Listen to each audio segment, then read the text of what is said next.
ബിസ്മില്ലാഹിർ റഹ്മാനിർ റഹീം.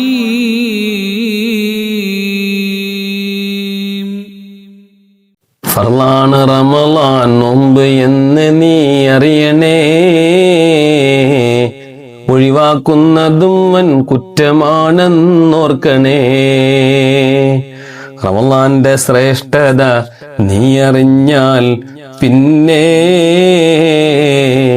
എന്നും അതാകാൻ നീ കൊതിക്കും പൊന്നേ. അസ്സലാമു അലൈക്കും വറഹ്മത്തുള്ളാഹി വബറകാതുഹു. പ്രിയമുള്ള സഹോദരങ്ങളെ, സഹോദരിമാരെ, പരിശുദ്ധമാക്കപ്പെട്ട റമളാൻ നമ്മിലേക്ക് സമാഗതമായിരിക്കുകയാണ്. അൽഹംദുലില്ലാഹ്. നമ്മളെല്ലാവരും കൊതിയോടുകൂടി കാത്തിരുന്ന് കൊതിയോട് കിട്ടിയ റമളാൻ ഒരായുസ്സിന് മുഴുവനും രക്ഷപ്പെടാൻ, ചെയ്തുപോയ പാപങ്ങളെല്ലാം മാപ്പാക്കി കിട്ടാൻ, ചെയ്തുപോയ അപരാധങ്ങൾ അല്ലാഹു മാപ്പാക്കി തരാൻ, ഒരുപാട് നന്മകൾ നേടിയെടുക്കാൻ 30 ദിവസമേ ഉള്ളൂ. 3 ദിവസം പോകും പോലെ സ്പീഡിന് കടന്നു പോകും. അതുകൊണ്ട് ജാഗരൂകരായി 1 സെക്കൻഡ് പോലും പാഴിക്കളയാതെ ഒരു കാര്യം നിങ്ങൾ മനസ്സിലാക്കണം. ആമുഖമായിട്ട്, ഈ റമളാൻ കഴിഞ്ഞു കടന്നു പോയിട്ട് എന്റെയും നിങ്ങളെയും പാപങ്ങൾ എങ്ങാനും പൊറുക്കപ്പെട്ടില്ലെങ്കിൽ അവസ്ഥ, നമ്മുടെ ഇബാദത്തുകളൊന്നും സ്വീകരിക്കപ്പെട്ടില്ലെങ്കിൽ അവസ്ഥ വളരെ ഗുരുതരമാണ്. ജിബ്രീൽ അലൈഹിസ്സലാത്തു വസ്സലാമാണ് ദുആ ചെയ്തത്, ബഅദ മൻ നദറക റമളാൻ ഫലം യൂഫർ ലഹ്. ഒരു റമളാൻ സമാഗതമായിട്ടൊരാളുടെ പാപം പൊറുക്കപ്പെട്ടിട്ടില്ല എങ്കിൽ അവൻ അള്ളാഹുവിന്റെ കാരുണ്യത്തിൽ നിന്ന് വിദൂരമാകട്ടെ എന്ന് ജിബ്രീൽ അലൈഹിസ്സലാത്തു വസ്സലാം ദുആ ചെയ്തപ്പോൾ ആമീൻ പറഞ്ഞ പരിശുദ്ധ റസൂലുള്ളാഹി സ്വല്ലല്ലാഹു അലൈഹി വസല്ലമ തങ്ങളാണ്. അതുകൊണ്ട് എന്റെ ശബ്ദം ശ്രവിക്കുന്ന സഹോദരങ്ങളെ, സഹോദരിമാരെ, ഉമ്മ പെങ്ങന്മാരെ, കൊച്ചനുജന്മാരെ, ചില തീരുമാനങ്ങൾ ഈ റമളാൻ ഞാൻ നിങ്ങൾ എടുത്തേ മതിയാവൂ.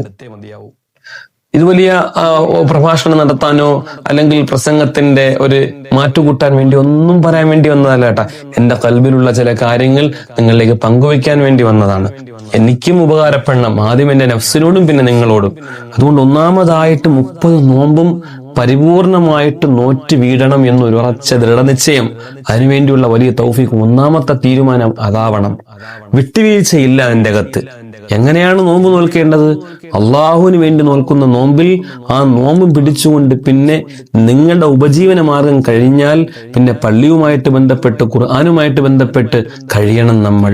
മൻസ്വാമ റമളാൻ ഈമാനം വഹ്തിസാബൻ, വിശ്വാസത്തോടു കൂടിയും പ്രതിഫലേച്ഛയോടുകൂടിയും ഫോൺ എടുത്ത് സമയം കളയരുത്. അതുകൊണ്ട് ഫോൺ ഞാൻ മാറ്റിവെക്കും എന്നൊരു തീരുമാനം കൂടി എടുക്കണം. വെറുതെ വാട്സാപ്പിൽ കയറി, സോഷ്യൽ മീഡിയയിൽ കയറി, ഇൻസ്റ്റയിൽ കയറി, റീൽസ് കണ്ട്, അനാവശ്യമായ വാർത്തകൾ കണ്ട്, അത് കേട്ട് സംസാരിച്ച് സമയം കളഞ്ഞാൽ 30 ദിവസം വളരെ പിടിയുന്നു പോകും. അതുകൊണ്ട് നഷ്ടപ്പെട്ടു പോകും. അതുകൊണ്ട് പ്രിയപ്പെട്ടവരെ, വളരെ ഗൗരവത്തോടു കൂടി റമളാനെ ഒന്ന് കാണണേ. അടുത്ത റമളാന് മുമ്പ് നമ്മളെങ്ങാനും മരണപ്പെട്ടു പോയാൽ, യാ അല്ലാഹ്, നഷ്ടപ്പെട്ടു പോയാൽ ജീവിതം തന്നെ പരാജയപ്പെട്ട ആഖിബത്ത് നമ്മുടെ മോശമായി പോകും. അതുകൊണ്ടൊരു അവസരം അള്ളാഹു തരുന്നതാണ്. അവസരം എല്ലായ്പ്പോഴും അള്ളാഹു നമുക്ക് തരില്ല.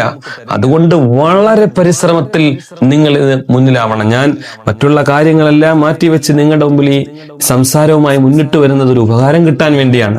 അതുകൊണ്ട് 30 ദിവസത്തെ മുമ്പ് ഇൻഷാ അള്ളാഹ് പിടിച്ച് വീണ്ടും ഞാൻ, അള്ളാഹു നമുക്ക് തൗഫീഖ് തരട്ടെ. രണ്ടാമതായിട്ട് ഖത്തം, പരമാവധി ഖത്തം. ഒരു ഖത്തമൊന്നും ഞാൻ പറയൂല. നിങ്ങൾ ചുരുങ്ങിയത് റമളാൻ ഒരു 3 ഖത്തമെങ്കിലും തീർക്കണം.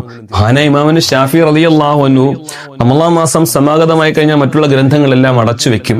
ശിഷ്യന്മാർ ചോദിക്കും, എന്തിനാ ഉസ്താദ് നിങ്ങൾ മറ്റു ഗ്രന്ഥങ്ങളൊക്കെ അടച്ചു വെച്ചതെന്ന് ചോദിക്കുമ്പോൾ ബഹുമാനപ്പെട്ടവർ പറയുന്ന മറുപടി, ഷഹ്റു റമളാൻ അല്ലദീ ഉൻസില ഫീഹിൽ ഖുർആൻ എന്നാണ്.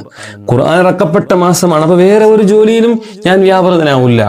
ഇൽമിന്റെ ശുഗലിൽ പോലും ജോലിയാവാതെ 60 ഖത്തം ഓതി മഹാനവറുകൾ. ഒന്ന് ആലോചിച്ച് നോക്കണം നമ്മൾ. അപ്പൊ ഖുർആൻ ചുരുങ്ങിയത് നിങ്ങളെ കൊണ്ട് 4, 5, 6, 7, 10 ഓതാൻ പറ്റുമെങ്കിൽ അൽഹംദുലില്ലാ, എത്രയോ ഖൈറ്. ഖുർആൻ ഇല്ലാതെ എന്ത് റമളാൻ? റമളാന്റെ സവിശേഷത തന്നെ ഖുർആൻ ഇറക്കപ്പെട്ട മാസമം ആയതുകൊണ്ടാണ്. അള്ളാഹു നമുക്ക് ഈമാൻ നൽകുമാറാവട്ടെ. വളരെ പ്രധാനപ്പെട്ട മറ്റൊരു തീരുമാനം, ഒരൊറ്റ തറാവീഹ് പോലും ഞാൻ ഒഴിവാക്കൂല. മൻ ഖാമ റമളാൻ, മുത്തുനബി തങ്ങൾ പറയാണ്, ഒരാൾ രാത്രി നിന്ന് നിസ്കരിച്ചു, ഈമാനം വഹ്തിസാബൻ, വിശ്വാസത്തോടു കൂടിയും പ്രതിഫലേച്ഛയോടുകൂടിയും, ഗുഫിറ ലഹു മാ തഖദ്ദമ മിൻ ദംബിഹി എന്നാണ്, അവന്റെ മുൻപാപങ്ങളെല്ലാം അള്ളാഹു പുറത്തു തരും എന്നാണ് മുത്തുനബി സല്ലല്ലാഹു അലൈഹി വസല്ലം. അതുകൊണ്ട് എന്റെ പ്രിയപ്പെട്ട സഹോദരങ്ങളെ, ഒരൊറ്റ തറാവീഹ് പോലും ഞാൻ ഒഴിവാക്കൂല എന്നൊരു ദൃഢനിശ്ചയം നമ്മൾ ചെയ്യണം. അല്ലെങ്കിൽ നഷ്ടമാണ്. റമളാന്റെ പരിപൂർണ കൂലി നമുക്ക് കിട്ടൂല, അനുകൂലമാവൂല. ഈ റമളാൻ അനുകൂലമാവാതെ വിട പറഞ്ഞു പോയാലുള്ള അവസ്ഥ ആലോചിച്ച് നോക്ക്. എന്നിട്ട് അടുത്ത റമളാൻ ആവണനും മരണപ്പെടുകയും കൂടി ചെയ്താലുള്ള അവസ്ഥ ആലോചിച്ച് നോക്ക്. നമുക്ക് ഉറപ്പ് പറയാൻ പറ്റുമോ അടുത്ത റമളാൻ കിട്ടുമെന്ന്? അതുകൊണ്ട് ഗൗരവത്തോടു കൂടി ഒരൊറ്റ തറാവീഹ് ഞാൻ ഒഴിവാക്കൂല. ഇതാണ് പ്രധാനപ്പെട്ട 3 തീരുമാനങ്ങൾ. മാത്രമല്ല പരിപൂർണ ക്ഷമയോടുകൂടി വേണം നമ്മൾ ഈ നോമ്പ് നോൽക്കാൻ. എന്തിനാണ് ക്ഷമ? സോഷ്യൽ മീഡിയയിൽ അറിയാതെ കയറിപ്പോകും, ഇൻസ്റ്റാഗ്രാമിൽ ഇങ്ങനെ സ്ക്രോൾ ചെയ്യും, ഫേസ്ബുക്കിൽ സ്ക്രോൾ ചെയ്യും, വീഡിയോകൾ വരും, ഹലാലും ഹറാമും കടന്നു വരും, അതിങ്ങനെ കാണും. അതോടുകൂടി നോമ്പ് ഫസാദായി, റമളാൻ പ്രതികൂല സാഹചര്യം സാക്ഷിയായി, എല്ലാം നഷ്ടപ്പെട്ടു, വെറുതെ നോമ്പായി. എത്ര നോമ്പുകാരാണ് അവർ നോമ്പ് കൊണ്ട് അവരുടെ വിശപ്പും ദാഹവും അല്ലാതെ അവരുടെ നോമ്പ് കൊണ്ട് ഒരു പ്രയോജനവും അവർക്കില്ല. എന്തുകൊണ്ട്? യഥാർത്ഥ നോമ്പുകാരനാവാൻ അവർക്ക് സാധിച്ചിട്ടില്ല. അതുകൊണ്ട് വലിയ ഒരു തീരുമാനം, ഏത് തീരുമാനത്തെക്കാളും ഏറ്റവും പവർഫുൾ തീരുമാനം എടുക്കേണ്ടത്, ഒരു പവർഫുൾ ഡിസിഷൻ എന്താണെന്നറിയോ? നമ്മൾ ഫോണിൽ വെറുതെ സമയം ഞാൻ കളയില്ല. അത്യാവശ്യം കോൾ വരുന്നു, എടുക്കുന്നു. അത്യാവശ്യം ഒരാൾ മെസ്സേജ് നോക്കുന്നു, ഞാൻ ഒഴിവാക്കുന്നു. വേറെ ഒരു കാര്യത്തിന് ഞാൻ സമയം വെറുതെ നഷ്ടപ്പെടുത്തി കളയാം. കിട്ടുന്ന സമയം നിങ്ങൾ ഖുർആൻ ഓത്. പിന്നെ കഴിഞ്ഞാൽ അള്ളാന്റെ റസൂൽ അധികരിപ്പിക്കാൻ പറഞ്ഞ അശ്ഹദു അല്ലാ ഇലാഹ ഇല്ലല്ലാഹ് അസ്തഗ്ഫിറുല്ലാഹ് അസ്അലുക്കൽ ജന്നത വഅഊദു ബിക മിനന്നാർ. ഇത് അധികരിപ്പിക്കുക.